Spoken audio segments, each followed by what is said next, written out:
Now there's a flap for a wing, and on the other side there's another flap for the wing, and they are fairly symmetrical.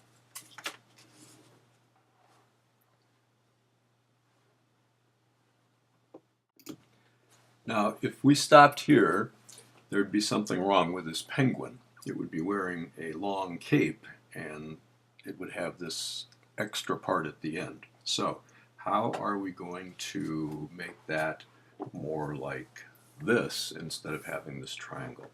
Well, this is similar to what we did when we made the snail. We're just going to take this whole thing, both flaps, and we're going to take this point right here and have it come over to this point right here. So that will make a 45-degree angle line right here. We're not done yet. Okay, I brought this point here, lining up these two bottom edges, brought that point right to this point on the body, the front body of the penguin. Okay, now that's just both flaps, and they're all in the same direction. There's not another one on the other side. But what I want you to do is hold on to the flap and flip the bird over. Then fold it back the other way and crease it again. If you remember the snail, this will be familiar. It's not as hard to crease because the paper isn't as thick. Flip it over, fold it back again. Flip it over, fold that same flap once again, and now we've weakened the paper right here. So we're going to do a reverse push fold to get rid of this extra triangle and fold it into the inside of the penguin. So here's our penguin, sort of upside down, and I'll turn it like this in my hand. So you're going to hold it in your left hand like this and pinch it right below this line. Okay. Now, this is pretty easy. You just take your thumb, put it inside the pocket, take your pointer finger, and push straight down, and it goes right inside,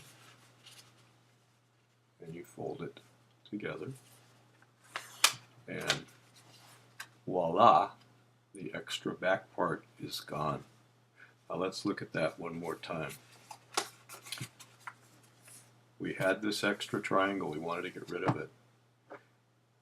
So we folded back and forth on this crease line, weakening the paper so it would be easy to do this inside fold, push fold. So we open it up a little bit, and we simply pinch it right here, and then push down, and the triangle folds inside out and goes right in to the body of the bird, taking off that excess, and now it's on the inside, and it will help the bird stand up, have a lower center of gravity so it'll balance, and it also looks more like a penguin. The next step is to make the penguin look more like a penguin, and I want you to look at a triangle you've already made. There is a crease line. If you look at the bottom, there's a crease line right there that you already made earlier. This is the wing. Remember, it doesn't come quite to the bottom, so this crease line starts at the bottom, so it's underneath. And what I want you to do is take that flap with the crease line, and I want you to fold that triangle underneath and tuck it in like this. Just fold it on the crease line. I'm making a new crease line. Underneath, and crease it again on the crease line and tuck it in like that. Then flip the bird over, find that triangle again that was on the other side, and here is the crease line right here. Then you want to take this flap, it's 2 sheets of paper thick, fold it underneath on that crease line, tuck it inside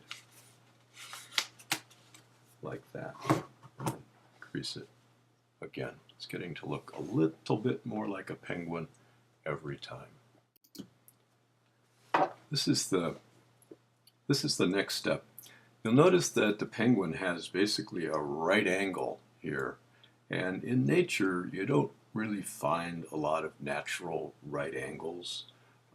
I suppose where a tree grows straight up from the ground you could call that a right angle, but in animals you usually don't. So what we're going to do is round out this back end of the penguin, and we're going to look at this bottom part here in the back, and there's one flap of 2 sheets on this side and the same thing is underneath, so we'll do this twice. And simply take a little bit of the triangle, about a centimeter, and fold it down and under to round out that edge. Turn the bird over and do the same thing. You're folding it down underneath, and it doesn't really matter if it's exactly the same as the other one, if it's about 2 centimeters. I'm going to try to line mine up a little bit better. And just tuck that in, and it will crease it. You can see that the contour now of the bird is a little more realistic. It doesn't have as many right angles.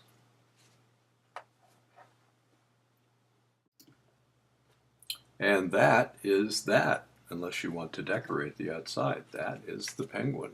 And as you can see, you look at a top view, it stands up rather easily. It's well balanced because the center of gravity is right over the bottom, and has a kind of a prominent beak, wings, the body, the distinctive feet, and the hunched back. And done some things with this model where you had to really pay close attention to directions. It would be fun to cut paper that was slightly different size, smaller, and then build a couple more, or maybe 4 or 5 baby penguins that would be following the mom penguin or the dad penguin. But that is the Origami Penguin. Makes you want to go to Antarctica or South Africa or the tip of South America, doesn't it?